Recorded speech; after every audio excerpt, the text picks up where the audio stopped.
नमस्कार शेतकरी मित्रांनो, मी ज्योती देशमुख तुमच्या सगळ्यांचं मनापासून स्वागत करते.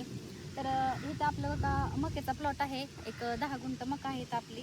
तर मला बरेच लोक विचारत होते बरं का की तुमचं वर्षभराचं मक्याचं नियोजन कसं असतं, चाऱ्याचं नियोजन कसं असतं ते एकदा सांगा. या पाठीमागं पण आपले म्हणजे चाऱ्याचं नियोजन कसं असतं त्यावरती व्हिडिओ बनवलेले आहेत. तरी पण आता आलतो, थोडा वेळ होता म्हणून म्हणलं की तुम्हाला सांगावं की आमचं म्हणजे वर्षभराचं मक्याचं बाकीच्या चाऱ्याचं कसं काय नियोजन असतं. तर हे आपले असे 10-10 गुंठ्याचे प्लॉट असतात बरं का.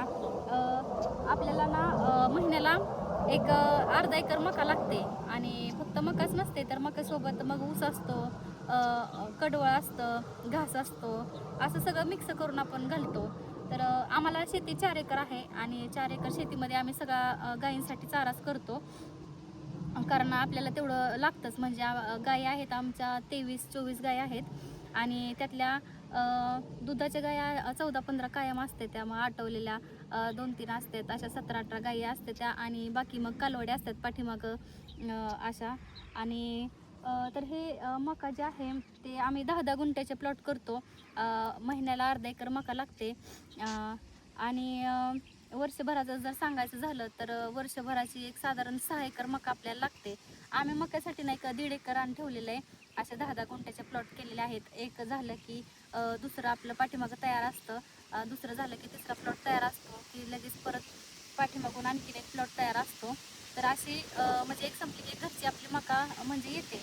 पण कधी कधी काय होतं की वर्षभरात कधीतरी अडचण येते, फक्त पावसाळ्यामध्ये आपल्याला अडचण येते की पावसाळ्यामध्ये रानांना वापसा वगैरे नसतो, त्यामुळं महिनाभर आपल्याला मका लेट होते, त्यामुळं तेवढे महिनाभर आपल्याला अर्धाच एकर बाहेरून घ्यावी लागते.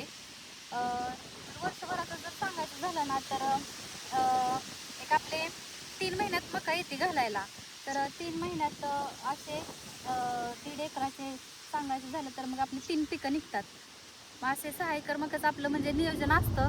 फक्त थोडंफार आपल्याला कमी पडलं तर पावसाळ्यामुळं ते आपल्याला तेवढं अर्धा एकर विकत घेतो. बाकी मग 1.5 एकर आपलं ऊसासाठी ठेवलेलं आहे क्षेत्र. ऊस, घास आणि कडवळ म्हणजे असं सगळं मिक्सिंग असं आपलं म्हणजे वर्षभराचं प्लॅनिंग असतं. आणि विकत जर घ्यायचं म्हटलं तर ते आपल्याला अजिबात परवडत नाही बरं का. जेवढा घरचा चारा असेल तेवढंच परवडतं. म्हणजे मी प्रत्येक वेळी ही गोष्ट सांगते की जर विकतचा चारा असेल तर आपल्याला ह्या व्यवसायात अजिबात परवडत नाही.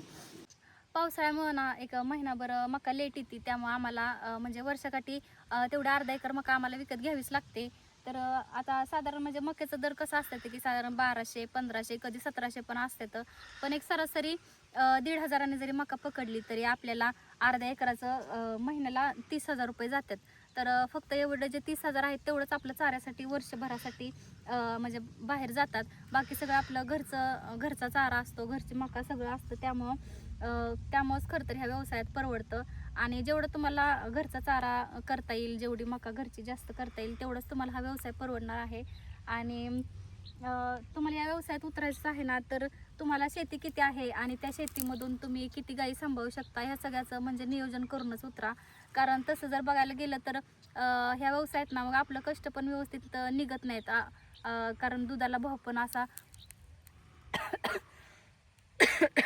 कारण दुधाला भाव पण आपल्याला तेवढा मिळत नाही की जेवढं आपलं कष्ट असतं, किंवा बाकीचा चारा पकडला आपलं कष्ट पकडलं असं बाकीच्या जर सगळ्या बारक्या चिरक्या गोष्टी जर पकडल्या ना तर मग ह्या व्यवसायात असं एवढं आपल्याला काय परवडत नाही. त्यामुळे जर ह्या व्यवसायात उतरायचं असेल तर प्रॉपर प्लॅनिंग करून सगळं चाऱ्याचं नियोजन करूनच ह्या व्यवसायामध्ये कुठेतरी उतरण्याचा निर्णय घ्या. तर असं एक साधारण आपलं चाऱ्याचं वर्षभराचं नियोजन असतं घरचं. तर व्हिडिओ तुम्हाला कसा वाटला कमेंट करून नक्की सांगा. आणि आपला ज्योती देशमुख या नावाने यूट्यूब चॅनल आहे तर तो सबस्क्राईब करायला विसरू